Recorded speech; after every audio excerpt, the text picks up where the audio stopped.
লায়াস্তাখলিফান্নাহুম feel আরদি কামা ইস্তাখলাফাল্লাযীনা মিন ক্বাবলিহিম। ওয়া রাহমাতুল্লাহি ওয়া বারাকাতুহু।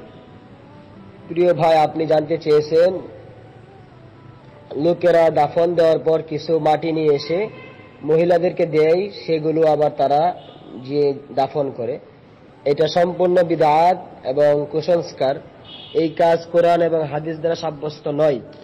এমনকি মহিলারা পুরুষদের সাথেও জানাজায় যেতে পারবে না। মহিলাদের জন্য শুধুমাত্র সলাত পড়া, জানাজার সলাত পড়া বৈধ, আর তাদের জন্য জানাজায় অর্থাৎ দাফন দেওয়ার জন্য কবরস্থানে যাওয়া তাদের নিষেধ। বুখারী মুসলিমে একটি হাদিস রয়েছে।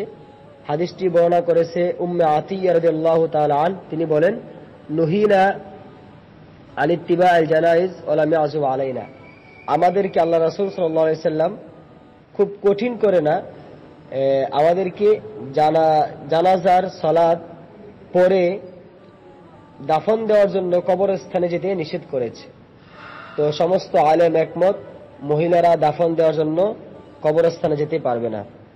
যারা করে এটা কোরআন এবং হাদিস বিরোধী। আল্লাহ আমাদেরকে এসব কাজ থেকে রক্ষা করার তৌফিক দান করুক।